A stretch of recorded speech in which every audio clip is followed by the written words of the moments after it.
A principios del siglo XIX, los primeros colonos que decidieron asentarse en las tierras de Israel se enfrentaron a un gran desafío, como cultivar en condiciones de calor extremo y precipitaciones mínimas en la tierra catastróficamente estéril de Israel. Pero el deseo de hacer habitable este territorio se hizo mucho más fuerte y se encontraron formas de criar agricultura sin agua y suelos fértiles. ¿Cómo exactamente Israel logró convertirse en la capital de tecnologías avanzadas en esta área? Hoy hablaremos de este problema, pero antes, quiero invitarte a que te suscribas a este canal para próximos vídeos. Yo soy el Yupak, y sin más, comencemos con el video.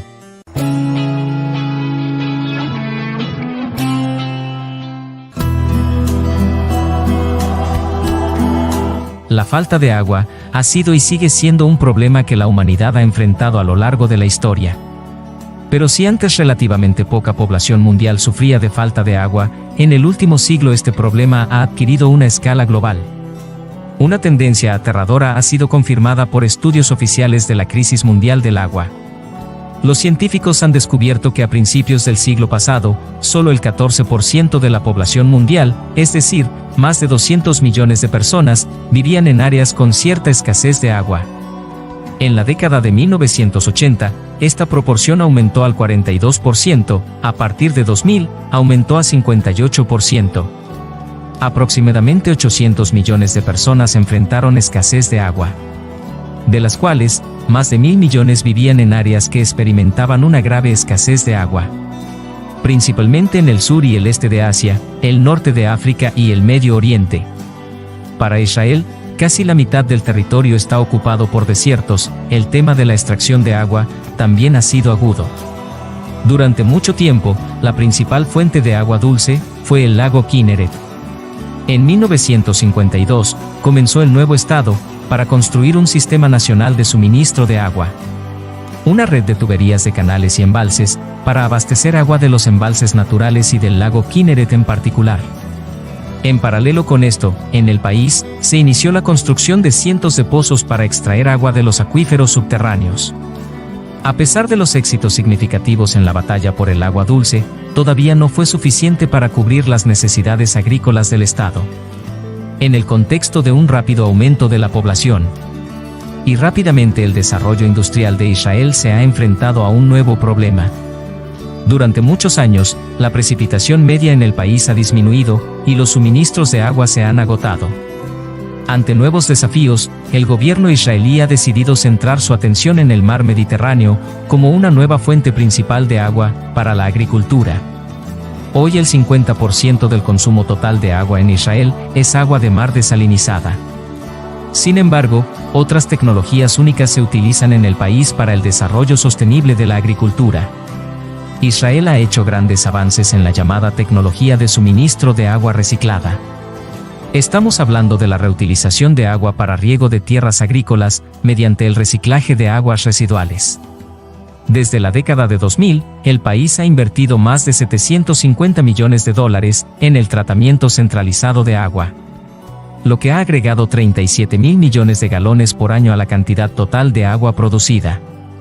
Actualmente, hay 67 grandes plantas de tratamiento de aguas residuales en Israel, 10 de las cuales tratan más del 56% de la recolección de aguas residuales del país, siendo la empresa privada más grande, la planta de tratamiento de aguas residuales de Sopdan.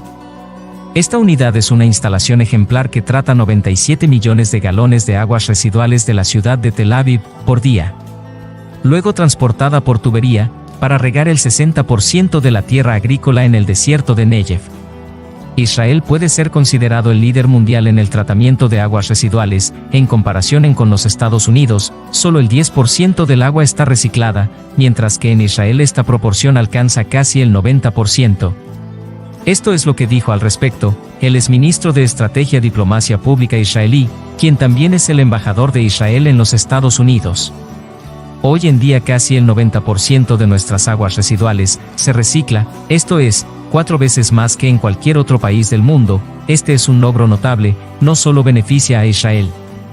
Las empresas israelíes ayudan a ahorrar agua en todo el mundo, desde África hasta California e India. Otra tecnología, sin la cual Israel nunca hubiera convertido los desiertos en jardines florecientes, es el riego por goteo. En lugar de inundar los campos con grandes cantidades de agua y fertilizantes, el ingeniero hidráulico israelí, Simche Blas, en 1956, propuso una forma de enviar notificaciones de humedad, literalmente, gota a gota, directamente a las raíces de las plantas. Esta tecnología nació absolutamente por accidente. Notó que un árbol en el patio trasero era más magnífico que otros. Desenterró el suelo cerca del tronco y descubrió que el agua goteaba de una tubería dañada que no golpeaba las raíces directamente.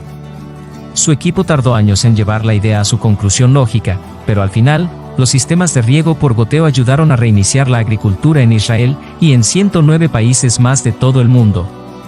Desde campos de caña de azúcar en Filipinas hasta plantaciones de té en Tanzania. La tecnología de riego por goteo israelí no solo es tuberías flexibles de polietileno estabilizado con goteros que nivelan el suministro de agua a lo largo de todo el sistema de tuberías, sino que también incluye un dispositivo para limpiar y filtrar el agua, accesorios para distribuir el agua en el campo, así como equipos para disolver y dosificar fertilizantes, y todo automatizado con riego por goteo. El agua fluye a todas las plantas de manera uniforme y en el mismo volumen. Las hojas y los tallos de las plantas no se mojan, no hay peligro de propagación de infecciones fúngicas, la superficie del suelo entre las hileras de plantas permanece seca, lo que impide el crecimiento de malas hierbas.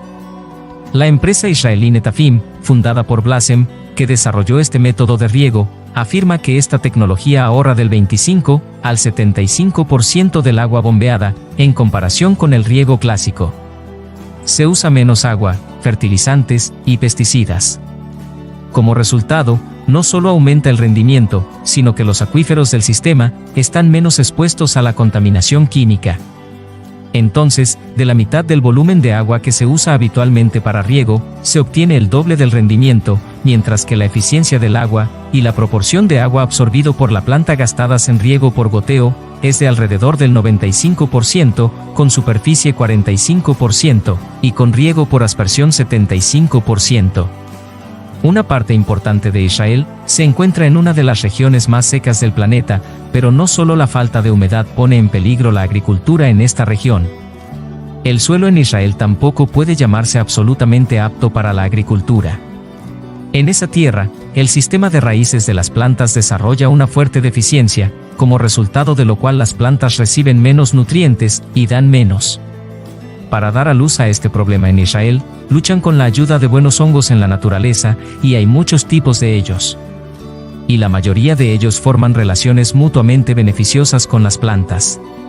Los llamados hongos micorrízicos expanden efectivamente el sistema de raíces de las plantas usando el micelio de una red de largos filamentos microscópicos llamados hifani. La superficie del micelio puede ser hasta 100 veces mayor que la de la propia raíz de la planta. Este sistema de raíces secundarias absorbe humedad y nutrientes valiosos que normalmente son simplemente inaccesibles.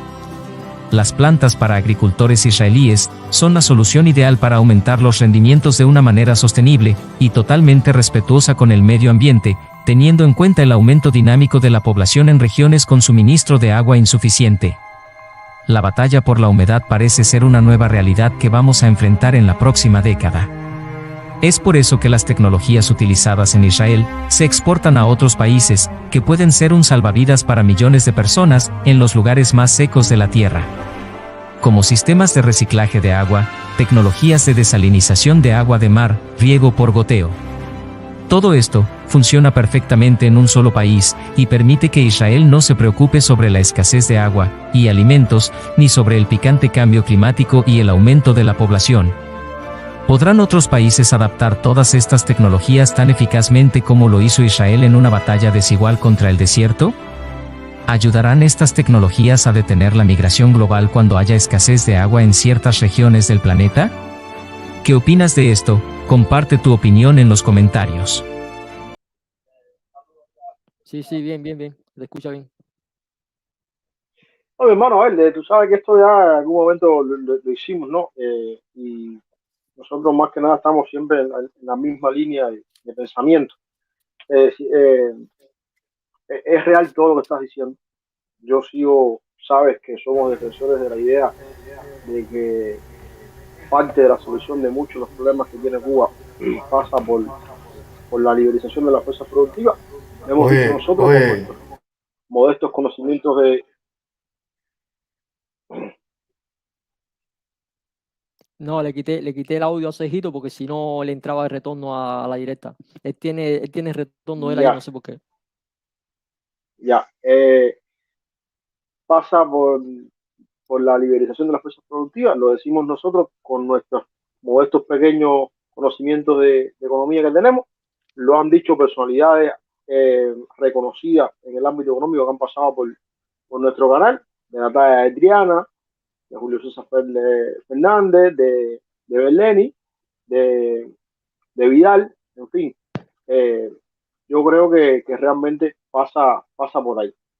Eh, Primero eso, o sea, primero realmente yo siempre digo de que amén cuando existe es real, negarlo yo pienso que es pecar de, de, de falta de honestidad porque está implementado, estructurado el tema del bloqueo. Lo que pasa es que toda la culpa de lo que pasa en Cuba no es culpa del bloqueo. Todo no es culpa del bloqueo. Hay un gran por ciento de las cosas que pasan en Cuba que es mala gestión, mala decisión, mala proyección y realmente tenemos realmente el capital humano dentro y fuera de Cuba para poder por lo menos intentar paliar situaciones que yo creo que sí se pueden resolver con los cubanos, tanto los que están en la diáspora cubana como los que están dentro de Cuba. Hoy, lo he dicho otra vez, en muchas cosas el gobierno para mí constituye un freno en muchas de, de las posibles actividades a desarrollar que hay. Por ejemplo, hay mucho felicidad y hay mucho comentario en redes, incluso dentro del país, sobre el tema de las medidas que tomaron y demás.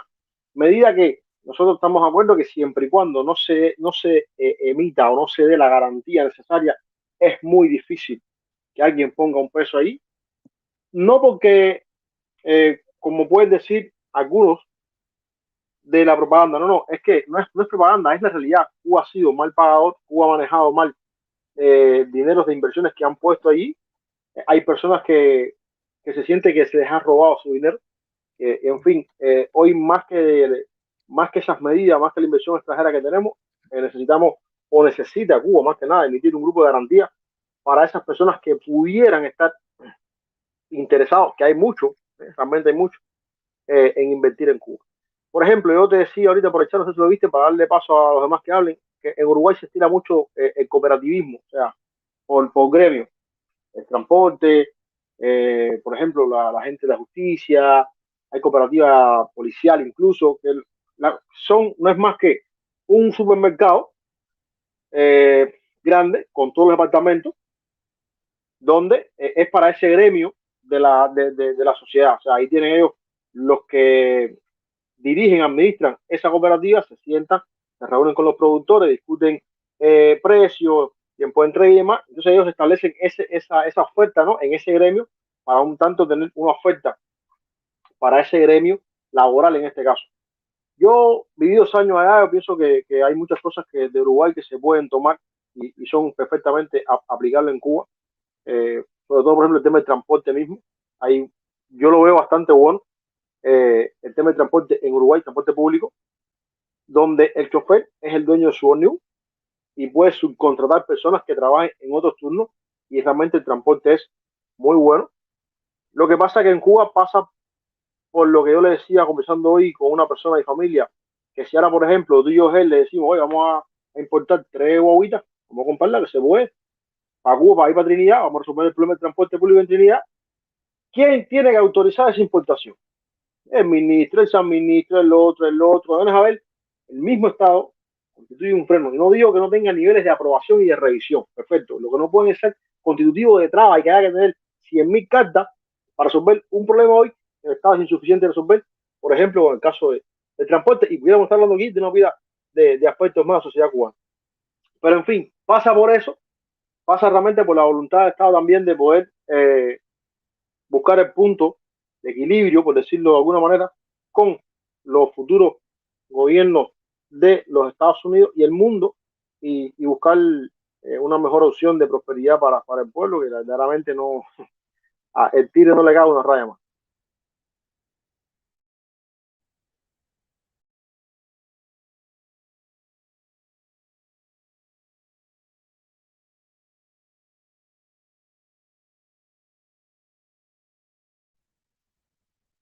Él está muteado. Pues, ya, Cejito que entró antes de Benítez. Habla, Sergio.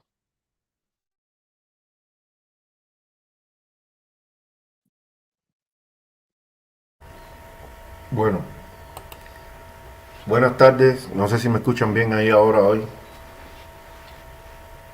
Ya, correcto. Sí. Era que tenía puesto unos altavoces aquí para mi música y me estaban haciendo el retorno del altavoz. Entonces, bueno, ante todo me disculpo con la audiencia y como coloquialmente con el piquete habitual de aquí porque no sé qué pasó, que yo me había suscrito, me había puesto notificaciones, ustedes cambiaron horario, eran los domingos, no sé, no me llegó nada. También he tenido unos días entre ocupados con cosas aquí de la casa, etcétera, y también me cogió el COVID por cuarta vez, por tercera vez de COVID. Hoy es que me vengo a sentir un poquito mejor. Gracias a Dios, ya soy veterano en esto, ya ni me hago la prueba ni nada, ya sé lo que viene. Pero bueno, estoy gracias a Dios a salvo. Ante todo, no sé, como he estado ausente, no sé qué temas hayan estado tratando los días anteriores. Yo aprovecho esta oportunidad para primero rendirle homenaje póstumo a los bomberos estos que han sido víctimas de la irresponsabilidad y víctimas vamos a dejarlo ahí, de la irresponsabilidad y de la incapacidad del gobierno de atender cuestiones como esta y peor aún, ya una vez ocurrido el siniestro y una vez ocurrido las muertes, el tratamiento posterior que han tenido esto desde el punto de vista noticioso, político, etcétera. Yo personalmente, el día 10 de agosto, le escribí una carta dirigida expresamente a Miguel Díaz-Canel Bermúdez, al primer ministro, a la fiscal general, al presidente de la Asamblea Nacional del Pueblo Popular y a la dirección del periódico Granma, como órgano oficial del Partido Comunista, exigiendo que se abriera una investigación criminal como corresponde según las leyes cubanas cuando ocurre cualquier muerte violenta o cualquier muerte que se sospeche haya sido provocada por negligencia, por intención, por accidente. Cualquier muerte violenta en Cuba o provocada, como puede ser una muerte por una mala praxis en un médica o por cualquier cosa, lleva a una investigación criminal. Yo pedí que se iniciara esa investigación criminal.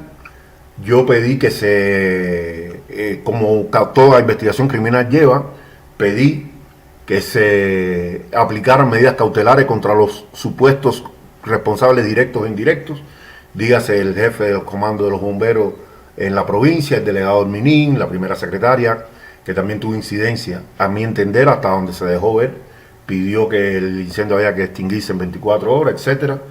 Incluso llegó a decir antes que explotara el primer tanque que todo estaba controlado.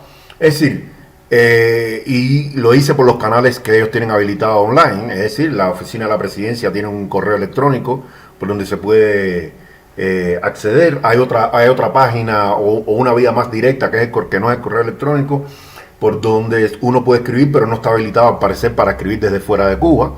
La página de la Fiscalía sí tiene habilitado un espacio donde uno puede dirigir una queja, un requerimiento determinado, donde ellos deben enviar a un correo electrónico que uno les ponga un código para darle seguimiento a ese requerimiento.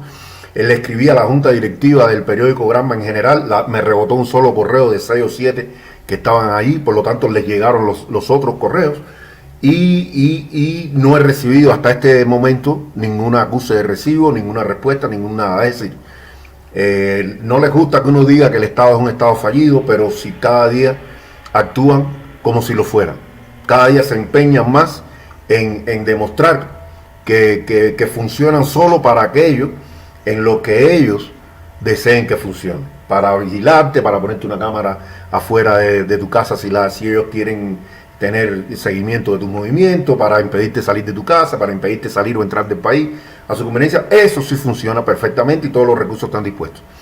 Entonces, bueno, aprovecho esto que estoy diciendo, que no tiene que ver con el tema, para que se conozca el estado de indefensión en la que están estas personas familiares de los fallecidos.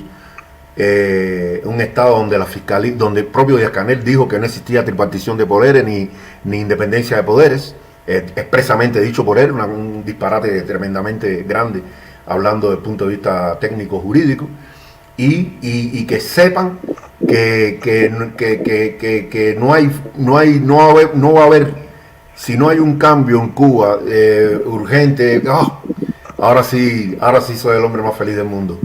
Mel, compañera mía de estudio, de trabajo y amiga mía en lo personal. Saludos, Mel. No hay ninguna forma, digo yo, desde el punto de vista, aunque sea nuestro propósito, la conciliación, el diálogo, etcétera, vemos que los mecanismos por los que pudiéramos llegar a eso están meramente cerrados.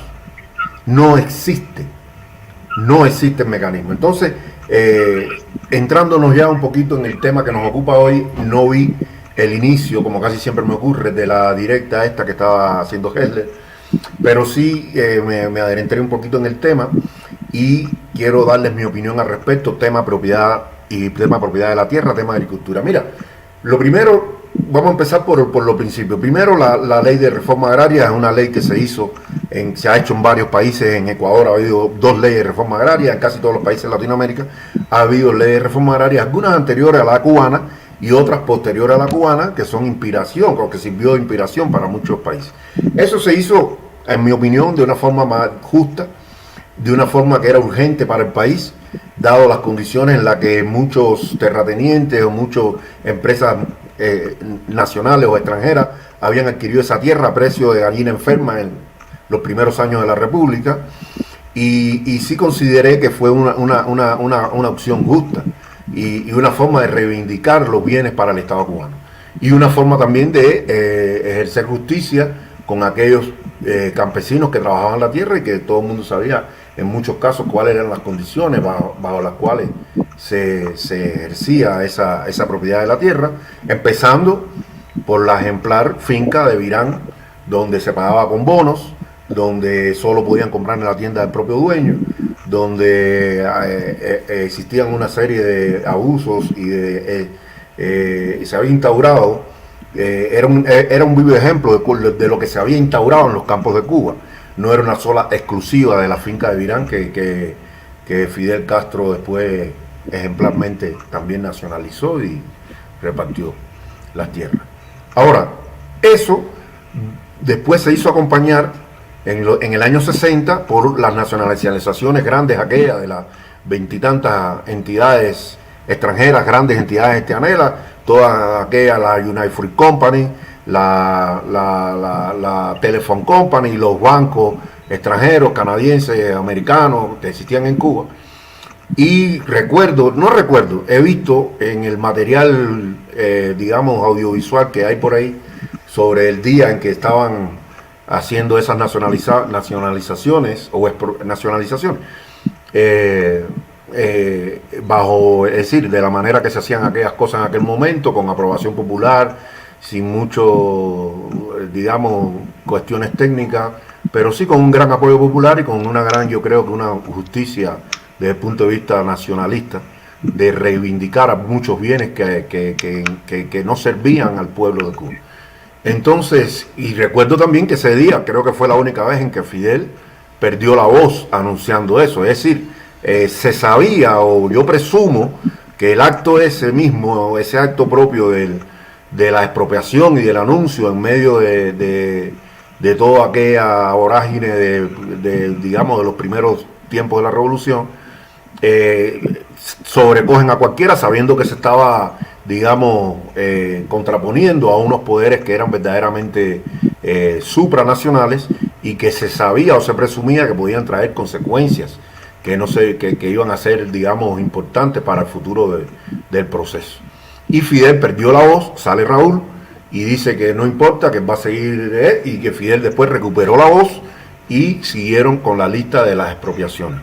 Pero no bastó aquellas 23 expropiaciones a entidades extranjeras, a monopolios, etcétera, que existían en el país, para seguir expropiando otras propiedades a nacionales y no solo a norteamericanos. Y bien decía Hessler que los propios Estados Unidos, con su negativa, a negociar la indemnización, un poco pusieron la traba, que después sirvió como pretexto para instaurar lo que ellos denominan el embargo.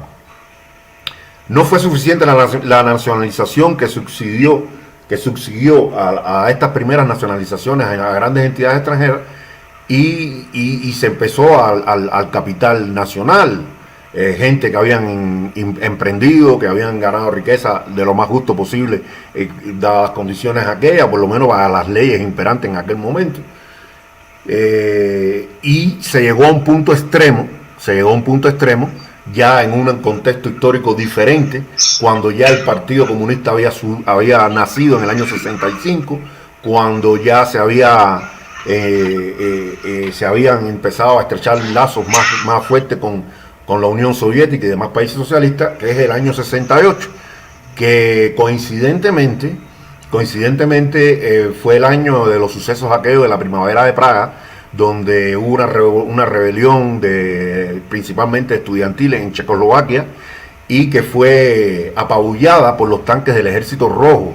Y en una locución, Fidel, en ese mismo año 68, defiende, entre comillas, la facultad o la invasión, la intromisión del Ejército Rojo en fronteras adentro de la República Socialista de Checoslovaquia, para defender el derecho del pueblo checoslovaco a construir el socialismo. Esas fueron las palabras casi textuales que dijo Fidel, defendiendo aquella invasión, como hoy Díaz-Canel justifica la invasión a Ucrania por parte de Rusia. Siempre ha sido utilizado como patentes de corso o casas de cambio la política internacional en Cuba respecto a esos temas. Pero en ese contexto de afianzar las ideas socialistas, de avanzar en la instauración del socialismo estatista, centralizado, todopoderoso y de único partido, se ejerció en Cuba lo que ellos dieron en llamar la ofensiva revolucionaria, y fue lo que acabó de ponerle, creo yo que ahí fue donde ellos erraron totalmente, porque ahí se quitaron las pequeñas tiendas, la barbería, la peluquería, el carrito de fiambre, es decir, fueron a lo mínimo. Quedaron algunos zapateros, algunos relojeros por ahí, algún fotógrafo de 15 y boda de cumpleaños, los choferes de alquiler quedaron con sus vehículos de alquiler, pero bajo una asociación de choferes, se llamaba ANCHAR, la Asociación Nacional de Choferes de Alquiler, que subsistió hasta adentrados los años 90, que hoy no tenemos esa asociación, y a ellos ni les conviene que exista, porque aquella asociación tiene una fuerza determinada en el país, no una fuerza, digamos, de poder detener o hacer un paro de transportistas, pero sí de negociar algunas cosas con el gobierno, entrega de bonos de gasolina, etcétera, supongo, las piqueras organizadas, y todo eso se perdió en los años 90. Pero el nivel que alcanzó el brazo del Estado en cuanto a la administración de todas las propiedades, algunas justas, algunas muy modestas, casi todas en el año 68, fue lo que nos ha llevado o contribuyó a llegar al estado en que estamos hoy. Y a eso, última nacionalización del año 68, esa ofensiva revolucionaria, es lo que ellos han dado ahora a revertir en los años 90 y pico, a partir de los años 2000, con estas medidas de alquiler de los locales, de que dejen que se administren por vías no estatales, los mismos locales que en el año 68 le fueron embargados, le fueron confiscados, creo que fue con alguna que otra indemnización, pero lo cierto es que si ahora se está revirtiendo la forma, no tanto la forma de propiedad, pero al menos la forma de administrar, eso a quien debería tener derecho preferente es las personas, los descendientes de aquellos pequeños negocios, aquellas tiendas pequeñas, minoristas, de aquellos negocios minoristas, que hoy están administrados por gente que no había ni nacido en el año 68. Y a lo mejor en algunos casos, conozco un caso, que la familia la dueña del negocio quedó viviendo en la parte de atrás y perdió el frente de su casa, perdió la salida a la calle. Y hoy, en ese mismo lugar que pudo haber sido perfectamente lo que en inicio fue la sala de su casa, en ese mismo lugar hoy tienen instaurado a otra gente, que era el barbero, la peluquera que trabajaba ahí, que le dieron eso bajo un modelo de gestión diferente al que tenían, donde ellos administran, donde ellos pueden decidir sobre lo que pasa en el local y el negocio que van a instaurar. Y la familia que fue expropiada sigue viviendo en el mismo lugar y no tuvo derecho a recuperar su propiedad, no se le dio acceso preferente, por lo menos la opción. Por un problema de respeto debió haberse eso hecho. Entonces, hay otro problema con el tema de la agricultura y la tierra que quiero también abordar un poquito más brevemente, disculpa que me extendí en la primera parte ahí, y es el tema que Cuba, con sus políticas ampliamente, con este tema de las políticas sociales, de aumentar las posibilidades de las personas en condiciones de igualdad, de acceder a una educación completamente, digamos, que copaba la totalidad de la sociedad, y con posibilidades de que el hijo de aquel campesino que fue beneficiario de las leyes de reforma agraria pudieran acceder a una educación hasta nivel superior sin que les costara. Eso fue una cosa de las cosas que yo aplaudo, pero trajo un problema, fundamentalmente en el campo, que empezó a migrar la fuerza de obra, la mano de obra agrícola, empezó a migrar hacia una mano de obra técnica profesional. En la mayoría de casos, o en muchos casos, alejado incluso de lo que es ser profesional de la agricultura.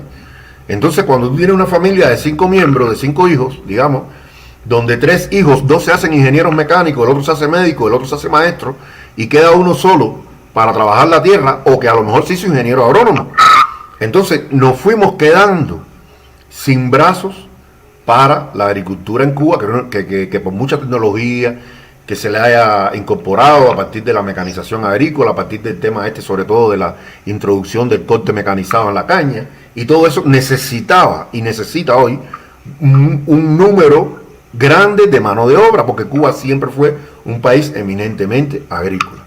Esa mano de obra se fue perdiendo por ahí y se continuó perdiendo después, y creo que el tiro de gracia de la pérdida de mano de obra en lo que son los campos cubanos fue con la tarea de Álvaro Reynoso, que se inició en los años 2003, 2004, 2005 en el Ministerio del Azúcar, el otro Ministerio del Azúcar, donde la tarea consistía en cerrar todos aquellos centrales que en los últimos años habían sido ineficientes, en contra de la voluntad de los trabajadores que se dice que eran los propietarios del ingenio, los propietarios de la tierra, los propietarios del complejo agroindustrial, que es más que el ingenio, pues el complejo agroindustrial tiene muchas veces incorporado una destilería, muchas veces incorporado una refinería, tiene que ver con la transportación, con los ferrocarriles del azúcar, que eran más eficientes que los ferrocarriles del Ministerio de Transporte, tiene que ver con la administración de las tierras adheridas a ese central azucarero. Es decir, los complejos agroindustriales, que en el año 2005, en un número alrededor de los 100, fueron es decir, convidados a su desmantelamiento, contribuyó y fue el tiro de gracia que necesitaba la agricultura para estar en el estado que está hoy. Porque si ustedes recuerdan, en el periodo especial había más comida que ahora. En los años 90 no había dinero como hay ahora, hay sobra.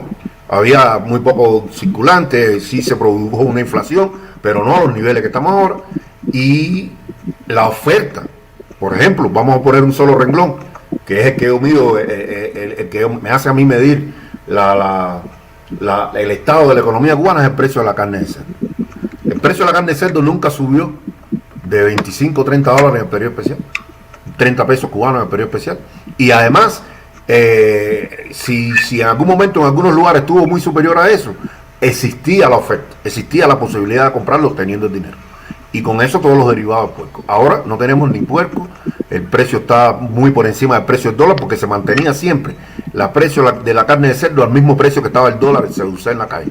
Ahora está duplicado, el precio de la carne está duplicado, triplicado respecto al precio del dólar, y además no la encuentra. Entonces, ¿qué quiere decir esto? Por ponerse un solo renglón, que es definitorio en la alimentación del cubano, que hemos ido a menos.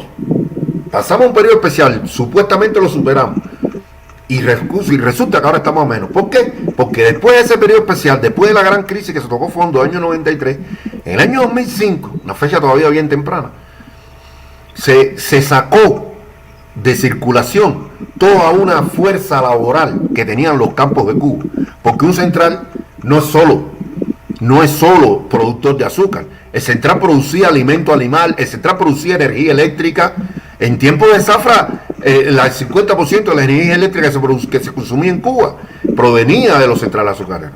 Entonces, cuando tú de un firmazo, quitas eso, tienes crisis energética, tienes crisis de alimentación, porque no hay alimento para los animales, porque no hay fuerza laboral que te trabaje esas tierras, que empezó a migrar para las ciudades, empezó a migrar para afuera del país. Mucha de esa fuerza laboral ya era una fuerza laboral técnicamente preparada, que no sabe, pero preparada en hacer azúcar, en trabajar en un central azucarero. Y muchos no eran ingenieros, pero eran unos técnicos, unos tecnólogos azucareros que tenían una calificación altísima para la tarea que hacían. Todo eso se perdió y tiene un impacto incluso en lo cultural. Se decía, sin azúcar no hay país, ahí lo tenemos. La zafra azucarera más baja de los últimos 100 años, sin azúcar no hay país. ¿Quién paga eso? No vamos a buscar culpables. ¿Cómo vamos a resolverlo? Bien difícil. Podemos instaurar toda la fuerza, todas las formas de propiedad más novedosas. Podemos traer toda la mecanización, que no vamos a tener dinero para instaurarla en un breve lapso de tiempo, porque como único tú resuelves eso es con una mecanización agrícola de primer nivel mundial. De primer nivel mundial, donde un solo hombre puede administrar 10 veces la tierra que si lo hiciera a mano o con una tecnología obsoleta. Machado Ventura llamando a los campesinos a restaurar el trabajo con tracción animal, pleno siglo XXI, sin fuerza de trabajo, instando a recabar, a rescatar el trabajo agrícola con tracción animal, cuando diariamente en Cuba mueren centenares de reses por falta de alimentación, por falta de agua. Y las que no mueren están malnutridas, no producen leche, no producen la carne suficiente que debieran. Y en medio de esa crisis que también hay en la ganadería, estamos diciendo que la tracción animal. Entonces te das cuenta que hay que están totalmente descolocados desde el punto de vista primero del daño que han causado, segundo de cómo resolverlo y tercero de las perspectivas reales que tienen, cuánto pueden hacer.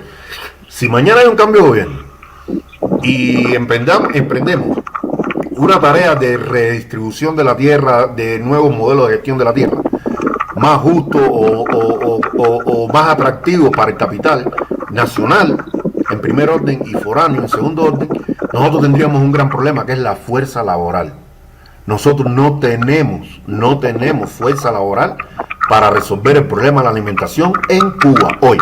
No lo tenemos. Luego, muchas de las industrias de los derivados, porque la agricultura no solo produce el alimento fresco que uno consume en los agros, la agricultura tiene que ir más allá, la agricultura tiene que ir a producir alimentos en conserva. Entonces, ¿dónde está la cantidad de nosotros que tenemos, la capacidad que tenemos nosotros de procesar un excedente productivo de productos frescos? No la tenemos, y lo poco que tenemos, vemos con bastante frecuencia, vemos cómo en una misma provincia, incluso en un mismo municipio, dentro de un mismo municipio, se echan a perder producciones de fincas enteras porque no apareció el transporte para llevarlo a la mini industria que tenía que proveer el alimento en conserva o procesarlo. Entonces, yo sí creo que hay que instaurar un nuevo sistema de redistribución y explotación de la tierra, respetando las propiedades, instaurando nuevos sistemas cooperativos que sean atractivos. Creo que se va a necesitar dar mucho crédito blando, porque no va a ser posible eso sin dinero, y Cuba no tiene dinero. Vamos a necesitar darle a ese campesino, a ese emprendedor de la tierra, a ese ganadero, vamos a necesitar que darle unos créditos blandos, que ellos lo están dando, pero en una capacidad muy limitada, y en realidad no está resolviendo mucho. Ellos dicen que avanzan, pero los avances son muy modestos, muy localizados.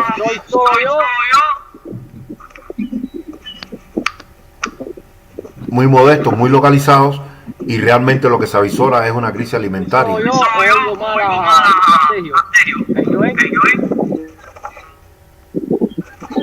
ese lo tuvo, me parece que oye con el aire del carro, no sé, como un retorno. Tienes que ponerte muro para que puedas oír mejor a Sergio. Mijito, te oyes muy mal. Yo te oigo mal. Y yo te oye bien a Sergio. Sí, yo lo oigo bien, Bueno, para concluir, Hessler y Joen, Sí pienso que es un problema de los más graves que tenemos para resolver, que no pasa no es solo un problema de político, no es solo un problema de voluntad, es un problema de financiamiento, un problema de mano de obra. Yo incluso tengo la idea de que en un momento determinado vamos a tener que importar mano de obra, como ha pasado en muchos países. Pasó en los países socialistas en la posguerra, no tenían mano de obra para las industrias que se estaban montando. Muchos cubanos fueron a trabajar a industrias en países socialistas, en Hungría, en Checoslovaquia, en Rumanía, donde no había suficiente mano de obra para desarrollar ese país y se contrataba mano de obra cubana. Yo creo que en algún momento la solución de los campos de Cuba va a tener que pasar por incentivar a personas en otros países que tengan problemas, que los hay muchos, sobre todo en América Latina. Hay mucha gente con deseos de tener un pedazo de tierra, de cultivarlo, y ofrecerle los beneficios que se le pueden que se le pueden ofrecer desde el punto de vista social, que muchos no los tienen en sus países. Yo creo que la solución pasa por incluso pensarse, importar mano de obra de forma temporal o de forma definitiva. Los españoles, muchos que vinieron a Cuba, muchos haitianos, muchos jamaicanos, vinieron a Cuba buscando un pedazo de tierra para emprender sus vidas. Gracias a la revolución, muchos de ellos se convirtieron incluso en propietarios de la tierra, siendo descendientes de haitianos, de jamaicanos, de caimaneros, de las Islas Caimán. Hay muchas regiones de Cuba donde hay descendientes de esa gente que vinieron a Cuba a trabajar la agricultura. Yo creo que la solución pasa por incluso analizar la posibilidad de importar mano de obra definitiva o temporal. Esa es mi reflexión. Ha dicho un par de cosas interesantes, ¿no? Que lamentablemente, o sea, algunas concuerdo y en otras no. A ver, primero, yo nosotros cuando hablamos sobre las cosas que hemos propuesto y que hemos debatido aquí, nos cuidamos mucho por el hecho de ser honestos intelectualmente con nosotros mismos más que nada, ¿no? Entonces, tú decías en tu intervención al principio de que hay que darle como una especie de beneficio a familiares, etcétera, de la gente. Mira, la ofensiva del 68 fue un error, nosotros lo hemos dicho aquí. Fue un error porque terminaste, o sea, terminó sepultando lo que quedaba de la propiedad privada en Cuba. Incluso muchas personas que habían contribuido al proceso, a la victoria del proceso, el 1 de enero del 59, con sus dineros de sus negocios, fueron expropiados. Para mí y para muchos que somos de este canal, fue un error. Pero yo no creo que hay que darle preferencia a nadie. Porque cuando tú le das preferencia a personas que llevan, primeramente, casi todos los dueños de esa época o son muy viejos o ya fallecieron. Por tanto, le vas a dar beneficio a personas que muchos incluso no nacieron en Cuba. Entonces, si estamos hablando que el problema es resolver para el pueblo de Cuba, para los que están dentro de Cuba, yo lo que creo es que hay que darle el derecho de invertir a todo el cubano, tanto el que está afuera como el que está adentro, pero beneficios por encima del que está adentro a nadie. Y mucho menos si fue aquella época, porque eso me suena a mí como a un acto, y es como yo lo veo, ¿no? Eso me suena a mí como un acto de revancha, el ajuste por lo que se me hizo o por lo que me hicieron. Entonces, yo no creo que esa sea la solución. Yo realmente no creo. Espérate. Discúlpame. Por ahí. Entonces, yo no creo que sea la solución esa por ahí. La solución es contar con todos los cubanos, sí. Hay que liberar las fuerzas productivas, también. Hay que incluso, el Estado tiene que quitarse de arriba cosas que hoy son una carga y que pueden en manos del pueblo resolverse mediante la creación de empresas, también es real. Nosotros estamos de acuerdo con eso. De hecho, lo hemos propuesto en muchos campos. Pero beneficio por encima de los que están adentro y los que se han sacrificado más y los que han resistido más, a nadie, brother. A nadie. Porque te digo, eso me suena a lo que habla mucha gente en redes sociales de que, bueno, usted era mío y me toca porque no sé qué. Mira, la nacionalización es un proceso, y no estoy justificando nada, estoy diciendo lo que es el proceso en sí de una nacionalización. Es un proceso legítimo y legal, no del Estado cubano, de cualquier Estado en el mundo. De planta y se la va a vender y va a resolver un problema que tiene hoy, ahora mismo Cuba, con el tema del apagón, causas aparte. Yo pienso que en Cuba, si se llegara a abrir realmente, pudiéramos incluso rescatar la carrera de agronomía. En Cuba tuvimos, al Trinidad había una facultad de agronomía más importante que tenía Cuba, era la facultad de montaña. Eso yo creo que no existe ya, eso creo que se perdió, eso estaba adjunto a la Marta Abreu. Entonces, yo pienso que todavía en este momento, nosotros decimos, en este momento todavía, yo pienso que tenemos la fuerza académica. Quizás nos faltaría incorporar algunos know-how más actuales, como ese video que salió por ahí de Israel y demás, pero Cuba tiene ahora mismo la capacidad, realmente en muchas universidades del país, de poder implementar fórmulas que puedan dar al traste con algunas,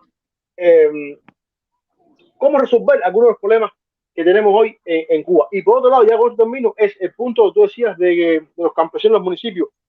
Y ahí se evidencia con la mala gestión administrativa. Por ejemplo, en Trinidad tiene en la provincia de Espíritu hay dos unidades que son procesadoras de conservas, de frutas en conserva. Trinidad tiene una planta, ahora está en Jatibonico. Bueno, en Trinidad se ha dado el caso demostrado de que esa pequeña planta ha producido mermelada, dulce en conserva, un grupo de productos que son muy bien aceptados por la población. No produce más sencillamente porque la forma de gestión y la gestión está en manos del Estado, que a veces es ineficiente en buscar el recurso, poner el recurso eficiente, y realmente eso atenta contra el buen desarrollo y por ende que llegue el producto final al pueblo. Pero yo creo que Cuba está aún en las pésimas condiciones que se encuentra. Tenemos potencial académico, tenemos cubano de por sí es muy inteligente, y yo no dudo de que mañana, con todas las garantías que se puedan o que se deben ofrecer para que la gente pueda montar un negocio en Cuba, yo dudo mucho que la gente quiera seguir, muchos de los que estamos en la diáspora, fuera y lejos de la familia, del barrio, y muchos sí, muchos vamos a ir y vamos a intentar emprender, pero con la garantía de que cuando pasen 6 meses, un año, no me vas a decir, ya te ha hecho que se acabó, como decía él, tumba aquí, esto es mío y ya. O sea, eso es lo que mucha gente teme, esa inestabilidad real en la proyección del desarrollo económico del país. Igual, pero mira, si ahora se mete dinero en Cuba, si ahora mismo hay una entrada de capital en Cuba, tú no puedes obligar a la gente a ir para el campo. Hay gente que no va a ir para el campo, los que están en las ciudades no van a ir para el campo, y en el campo tienes 1 de cada 4 y son viejos. Por lo tanto, hace falta gente que produzca esa tierra toda improductiva en Cuba. Esto por un lado. Por el otro lado, que dice de los negocios. Yo lo dije más o menos con ese sentido. Y voy a poner un ejemplo en Trinidad, por ejemplo, la tienda del Sol que está en la esquina de mi casa. En ese 68 era privada. La nacionalizamos y hoy quienes trabajan ahí, 2 bodegueros, ¿no? Si tú ahora en Cuba empiezas a regresar para atrás y a ir hacia el 68 y restablecer todas las condiciones existentes en el 68, y estamos hablando paralelamente que hay una injusticia que se cometió cuando nacionalizamos, con todo el derecho que nos correspondía nacionalizar, pero que no indemnizamos.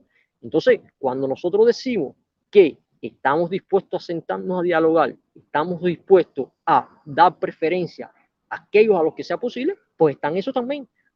Una bodega no es una casa. Claro está que tú no puedes votar a un cubano que hace 63 años que está en una casa y dársela a uno que la está reclamando. Eso es otro tipo de indemnización.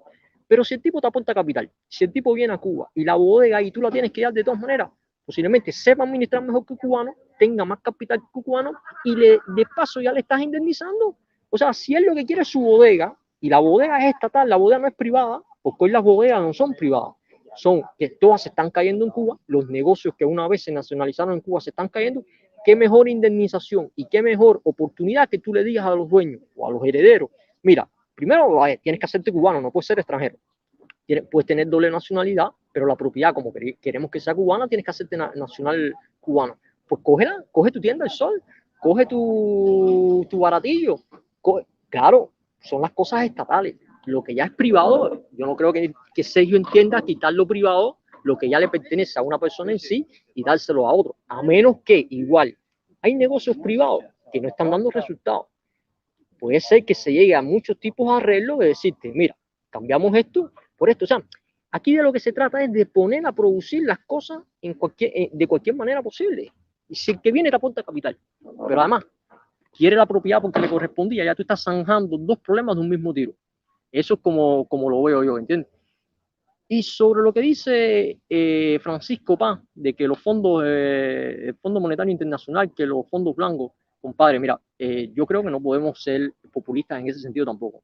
Los fondos, el dinero que da el Fondo Monetario Internacional no los regala, y no todos son blandos. Y como dice Eugenio, pregúntenle a los latinoamericanos, ese dinero hay que pagarlo con buenas tasas de interés. Yo creo que más que la deuda externa, como decíamos antes, nosotros tenemos que trabajar sobre la inversión extranjera y el capital de los cubanos que está afuera, que son millones, millones y millones, los cubanos de ultramar. Lo que pasa es que para invertir en Cuba tiene que haber democracia. Los cubanos no vamos a ir para Cuba a invertir si no hay un gobierno democrático. Pero si eso se abre, pues va a entrar mucho dinero en Cuba. Pero no hablemos del Fondo Monetario Internacional ni de Banco Mundial, porque esos han empobrecido a prácticamente todo el mundo. No sé, quería tratar esas dos cosas porque ya estoy casi por cerrar. Doy una ronda nueva a Cejito y a Joven para que repliquen.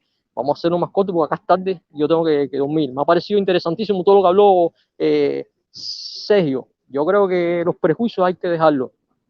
Y hoy Cuba está en una situación que el diálogo es la fortaleza. Sí, mira, lo que quise decir, y a lo mejor no se entendió bien o no me hice entender bien, es lo siguiente. No me refería a ese afán prescrito en la ley Helms-Burton de rescatar las cosas a ultranza y devolverla a Cuba 50, 60 años atrás. No, no era eso. Yo me refería quizás a casos muy puntuales. Por ejemplo, y repito el ejemplo que puse, gente que tenía un negocio en lo que era la parte de la sala de su casa. Tenían puesto una ferretería o tenía puesto una barbería. Y perdió eso, tuvo que todo, hasta estos tiempos está entrando, en vez por lo que fue la entrada de su casa, entrando por un pasillo. Y muchas de esas familias todavía están ahí. Y entonces han pasado por ahí 4, 5 barberos, 7, 10, 20 bodegueros. Y al último que estuvo, le dijeron, te vamos a arrendar el local. Te vamos a arrendar el local, tienes que obligación de pagar luz, agua, tienes obligación de mantenerlo pintado. Se lo dieron con las cabillas fuera en el techo. Se lo dieron desbaratado, se lo dieron descapitalizado completo y lo obligaron, porque yo vi los contratos, eran los contratos leoninos. Contratos leoninos, lo tomas o lo dejas, ahí no hubo sindicato, no hubo discusión, ahí no hubo nada. Pero se lo dieron a quien, al que estaba en ese momento pelando o vendiendo allí una cafetería. No, administrala ahora tú. Y a lo mejor tuvo que asociarse con otro que era el que tenía el dinero y echaron a andar un negocio y rescataron a lo mejor el lugar y luce bonito y está bien. Es justo eso, cuando tú tienes ahí mismo, en ese mismo lugar, a la familia que fue quien emprendió eso 40, 50 años atrás. No es justo. Si ya vas a retrotraerte en el tiempo y vas a decir, esto fue un error, para poder sostenerlo tenemos que ir a un modelo de gestión que si no es el mismo, es otro, por lo menos debieron tener la decencia de aquellas personas que viviendo en Cuba, que incluso si hubieran sido indemnizadas, darle la posibilidad de, mira, esto lo vamos a retrotraer, tú tienes la posibilidad de hacerlo y de entrar en el juego, porque quiero decirte que eso no fueron licitaciones parejas en igualdad de condiciones, no fue que dijeron, vamos a licitar esto y cualquiera que quiera puede entrar. No, se limitó a los trabajadores de la empresa, muchas veces los directivos, los administradores de esas empresas municipales o provinciales se quedaron con lugares que eran lugares que estaban totalmente desbaratados o muy descapitalizados. Y empezaron ellos mismos a poner plata, que a lo mejor era mala vida, para emprender ahí en ese lugar, que el dueño todavía vivía en Los Altos, o todavía vivía en Doblar, o todavía está en Cuba, o todavía está vivo, o está muerto pero tiene descendientes. Yo creo que eso hubiera sido una forma de restituir hasta cierto punto a aquellas determinadas personas que cumplieran esos requisitos. Por supuesto, si usted se fue de Cuba, a lo mejor se fue precisamente motivado por esa medida, pero ella hizo otra vida en Cuba, usted no tiene un nexo ni digamos ni de ningún tipo con ese local, con ese emprendimiento. Usted no es ciudadano cubano o se hizo ciudadano de otro país. A lo mejor no debe ir en igualdad de condiciones que esta otra persona. Pero sí creo que se debió tener en cuenta estos casos que son bastante en Cuba de lo que uno se imagina. De hecho, conozco en Guantánamo una gente, conozco esta experiencia porque vino una gente de Guantánamo a contarme a mí lo que le pasó. ¿Entiendes? Entonces no son pocos. Eso por un lado. Y por otro lado, bueno, son criterios y criterios. Yo no soy un especialista ni en agricultura ni en demografía. Yo soy empírico en muchas cosas las que planteo. Las cosas legales a lo mejor me desenvuelvo un poquito mejor. Pero lo que yo he visto en los campos de Cuba, he recorrido, por ejemplo, la zona esta de Ciudad del Agua, donde estaban los grandes planes estos de citrícola, que los vimos florecer, corrí ahí en esos campos con mis primos, todo, y ahora veo cómo todo se ha retrotraído. Ellos tienen ahí un complejo industrial de procesamiento de todo eso, y he visto cómo todo eso, y de dónde tú vas a sacar la fuerza laboral para trabajar esos campos ahora ahí. Porque antes estaban las escuelas campos. Recuerda que una fuerza importante de trabajo de los campos de Cuba en la etapa revolucionaria provenía de la fuerza laboral, más lo que bueno que aportaban las decenas de centenares de escuelas campo que teníamos nosotros, que tenían doble sesión de trabajo en el campo.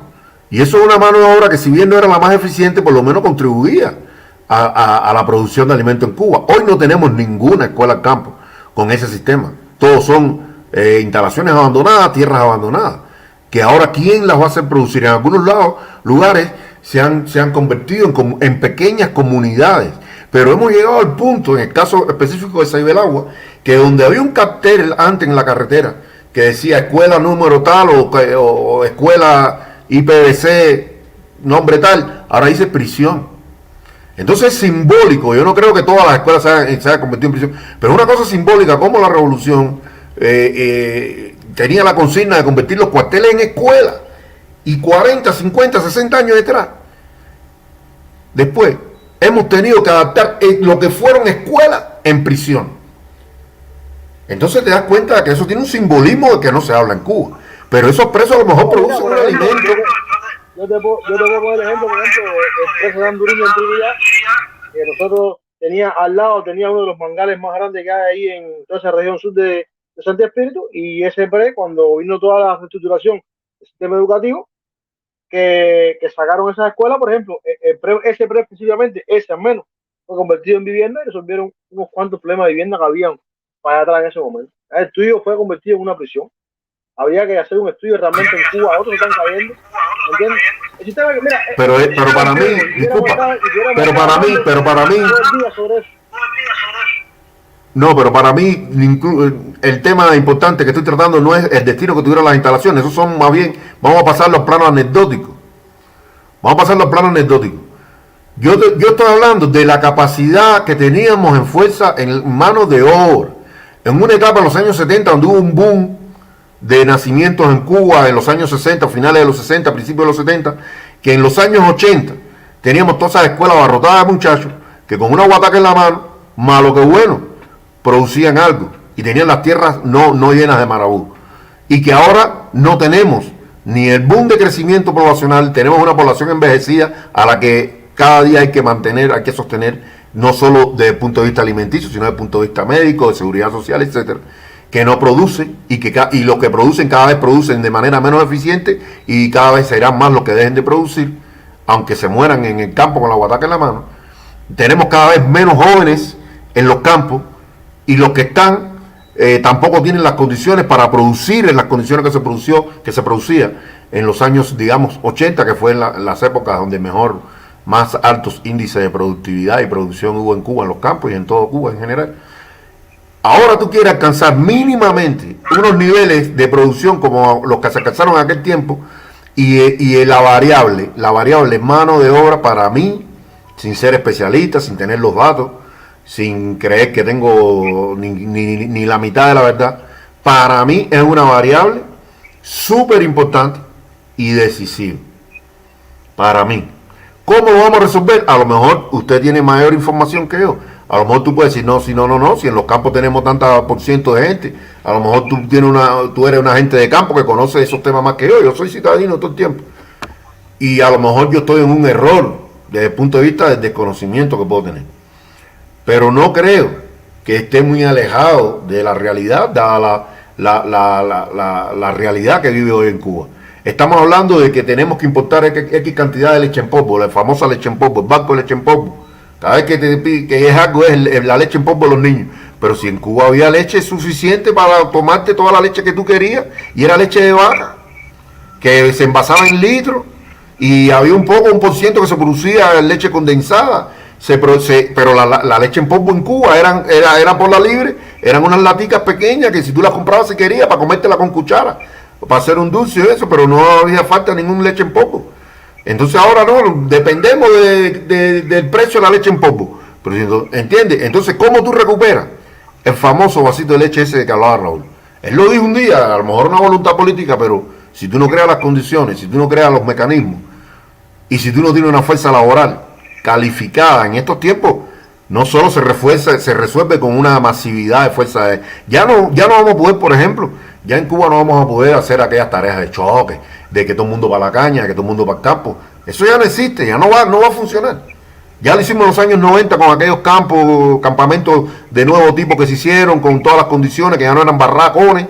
Yo estuve en dos de ellos, en el Celia Sánchez en Arquiza y en uno que se llamaba Seis Estrellas por allá por Batabanó. Ya eso no existe tampoco, que eran con los famosos planes aquellos masivos de plátano microye y todo aquello con el riego, que estaba incluso mecanizado, o hasta cierto punto había ciencia y técnica puesto allí, y era el plátano malo ese, el plátano fongo ese que le llaman en Oriente, el plátano burro, pero eso es comida, que sirve lo mismo para las personas que para los animales, pero es comida, que ahora no la tenemos en los volúmenes que teníamos eso, ni al precio que teníamos eso, porque ya no podemos volver a eso. Entonces yo sí insisto de que la variable mano de obra es definitoria. No sé si la solución pasará por importar mano de obra temporal o no puedo decir, corroborar eso, ¿no? Pero sí creo que hay un punto en el que hay que pensar.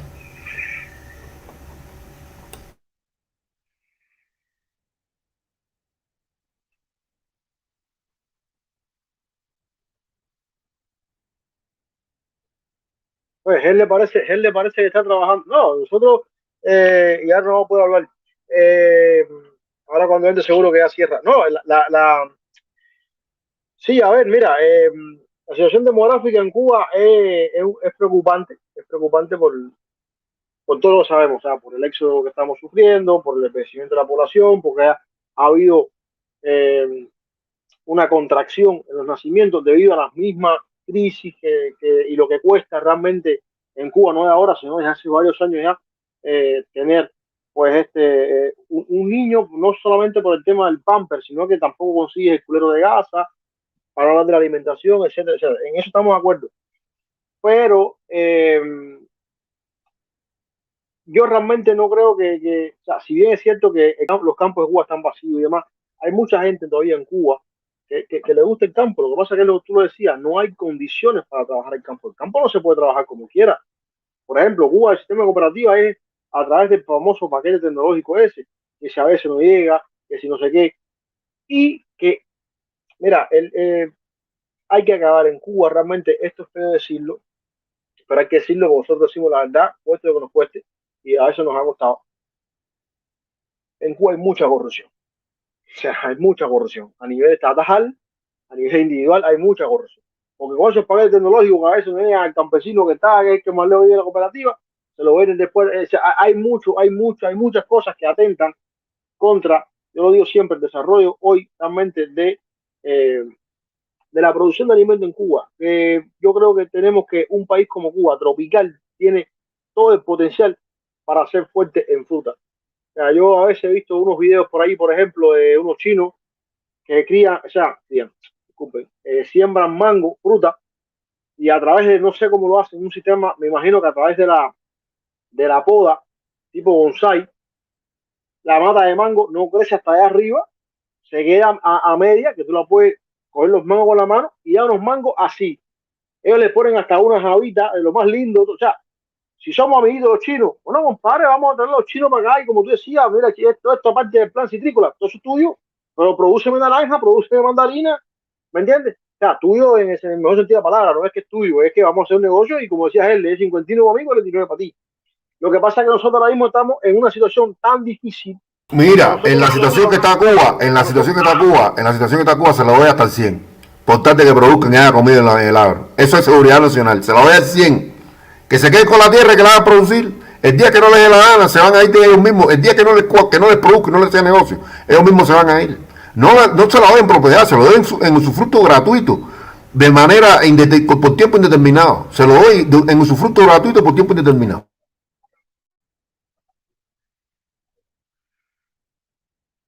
Ya te digo, yo lo que sí pienso que se pueden hacer cosas. Yo creo que se pueden hacer muchas más cosas de las que están haciendo hoy.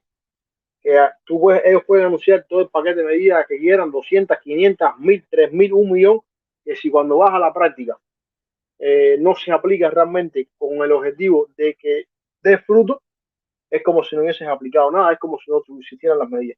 Porque, por ejemplo, mira, en la zona de Banao, de ahí en la provincia de Espíritu, que es una de las zonas, o era, digo, se producía bastante el ajo y la cebolla que se consumía casi en el país entero, porque ellos viajaban mucho casi en el país. Ellos pagaban bien la jornada laboral y ahí iba gente de toda la provincia a trabajar las jornadas laborales ahí. Entonces, el hecho de que el campo esté despoblado, que es real, de que haya una disminución en las personas que están en el campo, que es real, ¿me entiendes? Va de la mano con que se puedan emitir algunas políticas de estímulo para que, por lo menos al que le guste, porque en Cuba hay mucha tradición agrícola, la gente se ha decepcionado, se ha desilusionado porque no le pagan al campesino por miles de cosas, ¿me entiendes? Pero hay mucha gente, hay mucha tradición que la gente volvería otra vez, ciertamente, al campo, lo que pasa es que en otras condiciones, no en las actuales. Entonces, habría que dictar un paquete de políticas realmente para que, por ejemplo, ¿qué tú quieres sembrar? Yuca, perfecto, siembra yuca. Pero sembraste de todo lo que te doy un peso de tierra y aparte sembraste boniato.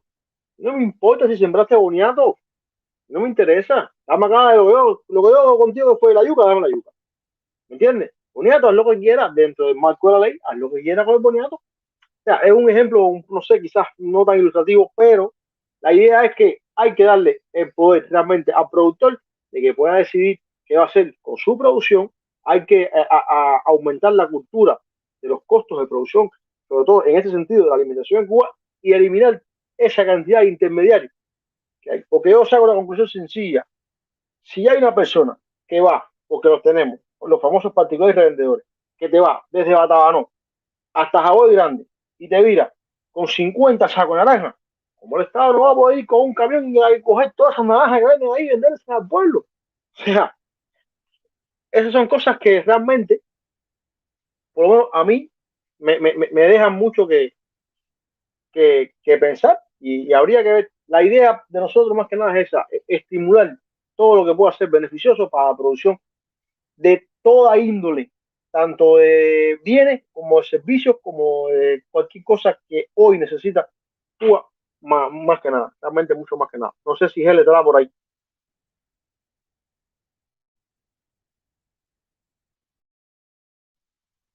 Bueno, a él le parece que está enredado, Sergio, no hay más nadie. Yo no, si hay otra gente, yo no lo puedo subir, el que lo ve es él. Entonces, él es. Bueno, él es Hazel el que estaba cogido con el tiempo, ya eso está por 3 horas 18. Yo particularmente no tengo mucho más que agregar respecto a lo que hemos comentado. Creo que tenemos bastantes puntos de coincidencia tú y yo en la necesidad que hay de emprender medidas novedosas y agresivas que faciliten el incentivo, que incentiven la producción alimentaria en Cuba a gran escala, porque no estoy pensando en resolver solo el problema alimentario de Cuba, de los cubanos. Estoy pensando que eso es un potencial. Despídanse como buenos amiguitos, que yo tengo que ir a dormir. Correcto. No, estamos esperando por ti. Como tú no apareces, seguimos. Porque tú eres el que puede cerrar esto. Entonces, bueno, lo dejo para otra directa donde se trate el tema. Recuerden, correcto. Hessler, por interno no sé si me pides o te pido amistad por Facebook o por otro lado para